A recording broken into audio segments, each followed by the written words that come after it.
Bitcoin is right now facing a massive resistance, and I've been talking about this specific resistance for a while now because it's the most crucial barrier that Bitcoin needs to get over right now before the run can continue. Or rather, even though I've been warning over the past couple of days that even if we go sideways for the next couple of months, all the way towards the September era, it's all still part of the plan. Everything that's happening right now still makes a lot of sense, and I still do not think we're going to take out our previous bottom, or rather, that we throughout this period will actually dip below the earlier 2024 bottom that we've seen back then. And so as of this point, it's either we break through the barrier at roughly $65,000 or go sideways range. But like I've stated throughout the past 3 or so weeks, this is really a buyer's market again. I will also say that it's not just the crypto market that was kind of kicking the bucket here. Matter of fact, everything is red. Primarily, I'm guessing because the stock market has been looking red recently here. Now, if we're being a bit more specific on the cryptos, there's a little bit of news that I wanted to cover. One was specifically with regards to Hyperliquid, one of the strongest crypto coins over the past couple of months. And there's right now some articles going around that state the following. Suspected Andreessen Horowitz-linked wallets sell millions of dollars worth of hype as the token slides 9%. A wallet suspected to be linked to A16Z sold 105,000 hype, alone worth a nice $6.5 million. And even though on its own, I really don't think a $6.5 million sell is that big a deal, 𝗲𝗂 is posting about it right now, which makes it interesting, because this could be perhaps early with hype, it's a bit weird because of the structure that they've got and things being a bit more unknown to most of us. As Hyperliquid is not one of those massively venture capital backed cryptos or projects, but sometimes those situations are not really as clear as they may seem, because even when we're talking about projects being decentralized, often they're not as decentralized as they seem. They just write their tokenomics down in a bit of a different way, or they just have such strong agreements which allow for some of these venture capital funds to buy in still pretty early because they know the roadmap, they know the value, they just have to officially buy it on the open market. But the nice thing is, that means that the sales we're seeing right now are not like these massive unlocks all of a sudden from VCs. It's just them changing something, but why, right? We don't know. What I wanted to say as well, though, because there was two parts. Another part was that, really, when we're talking about this most recent run, I'm going to say that the 𝗕𝗁𝗀 coin is one of the main factors in bringing the crypto market back into a really good move, into a really good rhythm.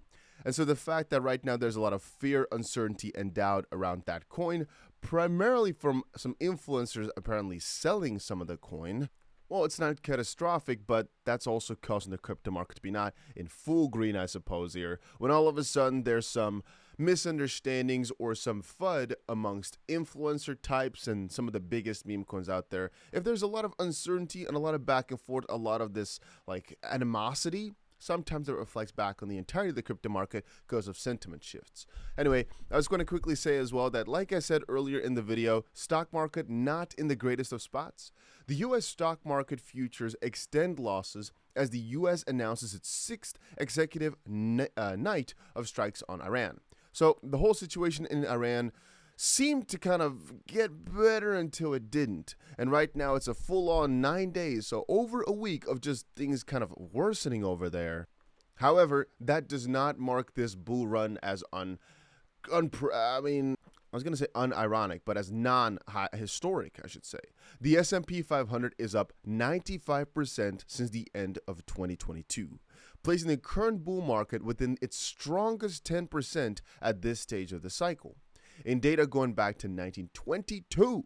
And by comparison, the top 25 of historical markets gained roughly 50% over the same period. Meanwhile, the median bull market delivered just 35% after 3.5 years, and the current bull run has remained within the strongest 10% of historical bull markets for 2 years, excluding the March to April 2025 correction.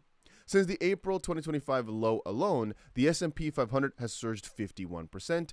Market momentum is incredibly strong. And that, to some extent, should, to most of us, also be terrifying, but that should also partially at least be another reason why we're so excited about the crypto market. Anyway, more news in crypto. What's going on? Crypto.com apparently landed itself a $400 million Citadel securities investment at a $20 billion valuation. So the only part, the Citadel boys only came in for a very small part, but it's kind of peculiar to me. How do these numbers make sense is one question you may ask, but more importantly, why is Citadel doing that? That is absolutely insane. I guess maybe because the Crypto.com boys have some really strong presence in the US in terms of branding with their arena, perhaps. Well, where even is the Crypto.com arena? But most interesting out of all, why specifically in this time when the crypto market's seeing such bad sentiment? I don't know, one of those things that it kind of shows to me is that even though right now from a crypto price perspective things are not as amazing, I really just think we got to give it some time, because at the end of the day, things are moving flawlessly. These massive behemoths like Citadel are investing. We just need to be patient. And then I'm going to say the most important thing going on in crypto right now is everything with regards to the Clarity Act, the act that could basically make crypto something proper in the US. 15 hours ago, President Trump to meet with US senators today to discuss advancing Crypto Clarity Act. That was a big deal. And then 9 hours ago, just in the middle of the night, Crypto Clarity Act, expected to be released today, does not have Senate Democrat support. So we got a little bit of a jab backwards. Things are not perfect just quite yet, but we've got some really good odds that things are starting to get good here. All right, starting to get really, really good from that field. Anyway, this little story at the top here also made me excited again about something. Apparently, one of Trump's highest ever earned incomes has now been reported, which for the most part is actually because of his meme coin endeavors and everything that he's done in the crypto market. And one of the reasons I think that's so nice is because he's made so much money with it that I really don't think he's going to give it up. He's going to push this down the freaking drain. And I don't think there's any way in which he, Mr. Trump, is going to be stopped. Hey, we can counter that, but I really don't think it's going to happen. And another one thing that is not necessarily crypto related, but still was quite interesting, was that out of, talking about Trump, because he was kind of on the topic, he basically is launching this new feature where if you want the quickest access to his posts, his information, I believe there's like a subscription involved, or rather he's going to be giving it to a select group of people. I believe the ones that just get his, maybe subscribe to him or something like that, over on Truth Social. And that's because right now a lot of people are stating that if you're really early into basically looking at every single thing he posted, well, you should have basically been in there before he posted about it, you could have made some very good money, because he talks about it after he allegedly bought them. As you can see right here, CNN reports that President Trump promoted more than 20 companies on Truth Social shortly after buying their stocks. The White House denies any conflict of interest and says all trades are independently managed, which, that's a pretty political answer. But I believe some new subscription is going to be launching for this specific thing to kind of give you even earlier access. Anyway, just thought that was all kind of cool and what's going on in the crypto market right now. Overall, coins, not in the best of spots, but hey, like I always like to say when it comes to crypto, it could be, let's quickly refresh though, because it's not fully updating, I think. Here we go. Like I always say when it comes to crypto, it could just be so much freaking worse. Is this nice? No. Hyperliquid is down. Lighter is down. Okay, some of our juicy coins here, some of the strongest contenders are actually down throughout the week. But overall, it's still very, very, very, very, very doable. And I'm still bullish. But let me know what you think. I'll see you guys again in another crypto video somewhere later today.